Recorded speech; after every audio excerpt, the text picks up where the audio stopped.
Inflammation is one of those words that get thrown around so much in fertility that it almost loses its meaning, a bit like IBS, PCOS. It becomes pretty much a label rather than an explanation, because inflammation can mean a billion different things. And the real question is never, do I have inflammation?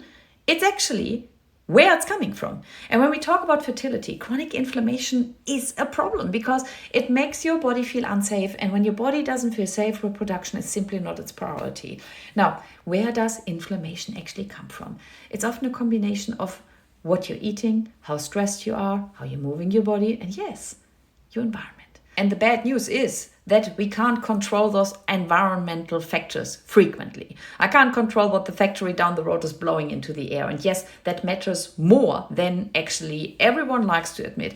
If you want to scare yourself a little, look up cancer rates by suburb. You can do this here in Australia. I did it. And shit.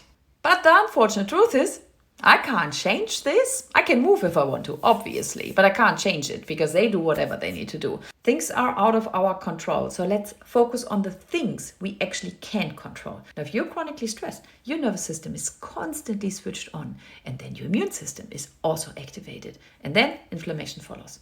If you don't move your body, your lymphatic system becomes stagnant, and detox just can't happen.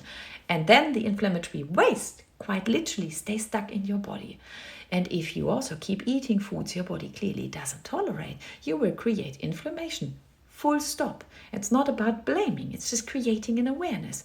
And before you say, I should be able to eat everything in moderation because this is what everybody's telling me. Sure, go ahead, eat whatever you want. I don't care.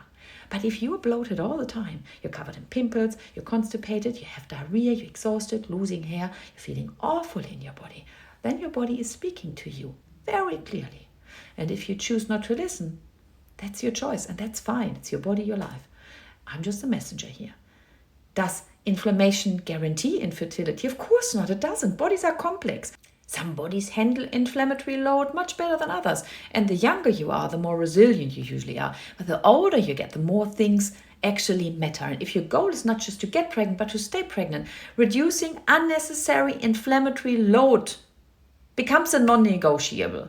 And no, I can't promise you a pregnancy. I don't have a magic wand. I'm not Jesus, can't walk over water. But I can promise you that I will look as deep as possible to unburden your body as much as possible and support it so reproduction actually has a chance to be prioritized. If you want a roadmap for that, join my fertility circle. You don't have to, of course. You can also use my free content, scroll through it, and you find so many nuggets that can help you.